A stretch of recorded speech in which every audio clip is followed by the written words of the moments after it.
J'ai perdu ma mère en avril, j'ai pas pu assister à son enterrement. Je comprends pas aussi le fait qu'on faille tout le temps donner des arguments et justifier pourquoi on a juste envie de revoir nos proches. L'idée c'était vraiment de traverser la frontière par n'importe quel moyen, par la voie légale ou illégale. Aujourd'hui, ils disent à la diaspora, Qadoutma, ne venez pas, ceci n'est plus votre pays.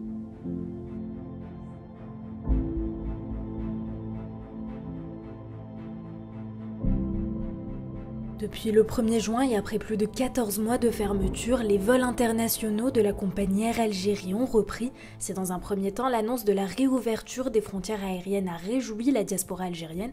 Elle a vite déchanté en apprenant les modalités d'entrée au pays. Les 7 millions d'Algériens établis à l'étranger devront se contenter pour l'instant de 5 vols par semaine, dont un seulement depuis Paris.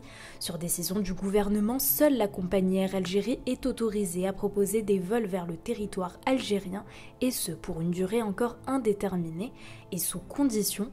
Lors de l'embarquement, il faudra présenter un test PCR négatif datant de moins de 36 heures. À l'arrivée, un nouveau test sérologique sera effectué, mais surtout les Algériens de retour sur le territoire devront se confiner entre 5 et 10 jours dans un hôtel choisi par le gouvernement à leurs frais et en payant d'avance les 10 jours d'hôtel au moment de l'achat de leur billet d'avion. Peu importe la durée du confinement, le tarif maximum sera appliqué sans garantie de remboursement. Toutes ces mesures restrictives entraînent des tarifs bien plus élevés que d'habitude que beaucoup d'Algériens de l'étranger ne peuvent pas assumer. Pour le pack de retour, il faudra compter 720 € par personne pour un départ de Paris et 590 depuis Marseille. Et même pour ceux qui seraient prêts à payer ces prix-là, il est bien souvent impossible d'obtenir des billets en raison du très faible nombre de vols mis en place.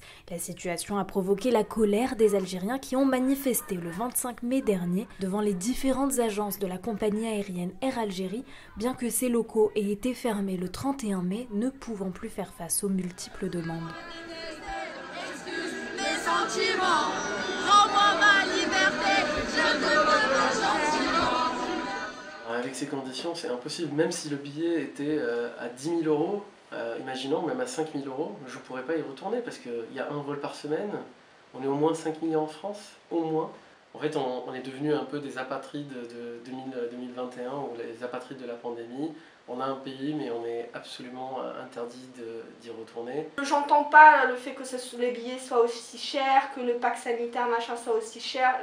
C'est juste, je me dis, ok, s'il faut payer, ok, mais c'est juste, il n'y a aucune assurance derrière. Enfin, moi, j'ai déjà pris un billet qui n'a pas été remboursé. J'ai plein d'autres aussi personnes dans mon entourage qui ont pris des billets qui n'ont pas été remboursés. Donc, à un moment donné, comme on dit chez nous, je suis pas libre, quoi. On disait Zmager. L'équipe à bonbon créma, Nivea, ceux qui ramenaient le sac Tati et la devise. Et en fait, on redevient précisément ça, c'est-à-dire que là, on redevient la vache à lait, parce que quand on impose cette ouverture des frontières avec des vols qui sont complètement impossibles à choper. Le site internet, il est indisponible, on ne peut pas booker sur le site internet. Le téléphone, injoignable, forcément, tout le monde veut booker, tout le monde veut rentrer. Et les agences, on a vu les images hier, blindées de monde et forcées à fermer parce que y avait trop de monde. Donc comment réserver, on ne sait pas. Ça me dérange pas du tout de me confiner dans un hôtel 5-6 jours s'il le faut, c'est juste que j'ai envie de payer en arrivant, j'ai pas envie de payer à l'avance. Enfin, j'ai pas envie de me faire avoir. Donc il y a cette option pour se revoir cet été, s'il y a moyen, que mes parents partent à Hammamet et que je les rejoigne. Comme Zoulira, d'autres personnes ont trouvé comme solution que le Maroc ou la Tunisie pour se rapprocher de leur famille algérienne.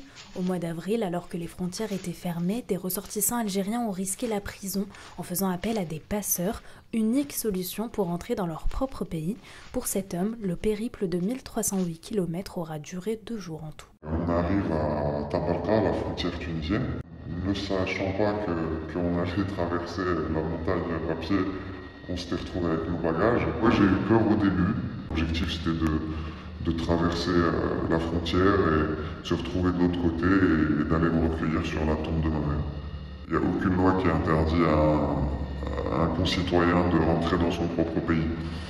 En plus de devoir gérer un deuil, j'ai dû vraiment stresser pour un voyage qui normalement devait se passer dans un avion et durer 2 heures, quoi.